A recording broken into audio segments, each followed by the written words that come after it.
A Sick Gray Laugh release day Q&A. That's right. Today is the release day of my second novel, A Sick Gray Laugh. And to celebrate, I'm taking questions from readers who submit questions on Facebook and Twitter. So without any further ado, let's go to this, the fifth question. This was submitted on Twitter from Lydia Peaver.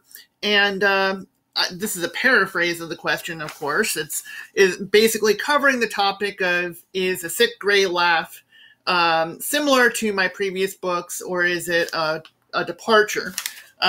Actually, Lydia is wondering if it's a marked departure, if it's a quite a different book than my previous ones. So this is the question as she writes it. She says, with the cover reveal, I thought how different this looked from your previous books. The lead appears semi-autobiographical, which struck me as different too. Would you say readers should expect a hairpin turn in style or voice, or a natural fit into your body of work? And this is a very intriguing question.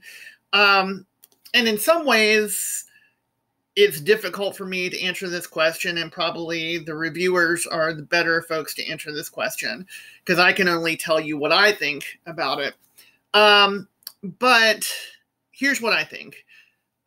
Here's what I know from my own experience, is that I believe this represents a growth spurt. I have had them every so often. In my opinion, there was a growth spurt, that led from a novella I wrote for Dark Views called I Am the New God, up to Mr. Suicide, my novel. That was, kind of my work kind of leveling up one. And I think this is a leveling up again. Of course, it's in my best interest to say that this is a leveling up. But let me unpack that and tell you what I think, what that exactly means from my perspective. I think that the subjects that I examine are very similar to those in other books. Mental illness, specifically depression, obsessive compulsive disorder, a kind of sense of unreality. All of these things are themes that I return to again and again. I don't think my readers will find themselves on foreign ground as far as me kind of tackling anything that's particularly outside of what I've already established as sort of, the subjects that I tend to be obsessed by. So yes, that is what I would say. I would say that stylistically, I've learned some things just because my reading became a lot more broad before I wrote this book. I started to read authors like Witold Gombrowicz. I started to read authors like Leonid Andreev. And let me see, do I have the book?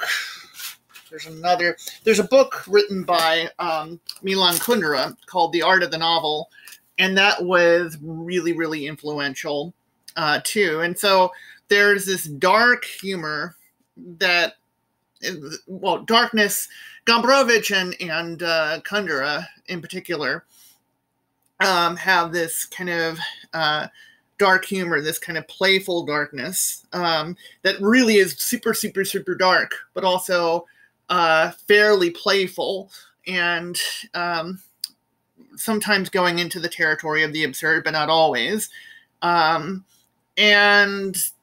I was really influenced by that. I was influenced by Kundera's advocacy for what he calls the polyphonic novel, where a writer uses a novel to explore a certain aspect of existence in the world and uses different methods of doing that. Maybe part of the novel is something that's presented as an essay or a dictionary, and part of it is presented as a more traditional narrative, and part of it is presented as a meta-narrative.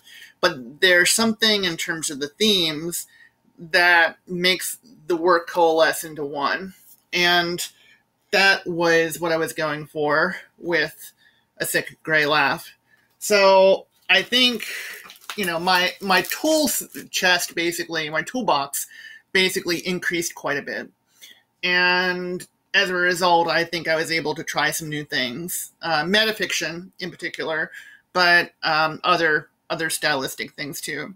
So, and I think that's for the benefit of the reader, honestly. The way I look at it is my duty is to read as many good things as I can so that I can learn about all these different tricks and, learn about all these different maneuvers and the kind of mechanics of fiction, all the different tools, all the different gears, all the different ways of designing and engineering a book so they can yield the maximum payoff for the reader. And that's what I've tried to do.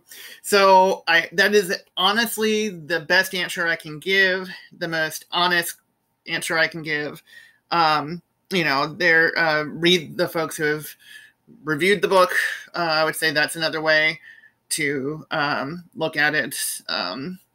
Nick Cotto at the Horror Fiction Review is one. Scott Kemper at Signal Horizon is another. And I think this is probably, like I said, the best answer that I can give to that question. So thanks so much for asking it. It's really a smart, astute question. And, I hope I've answered it well. All right, now on to the next one.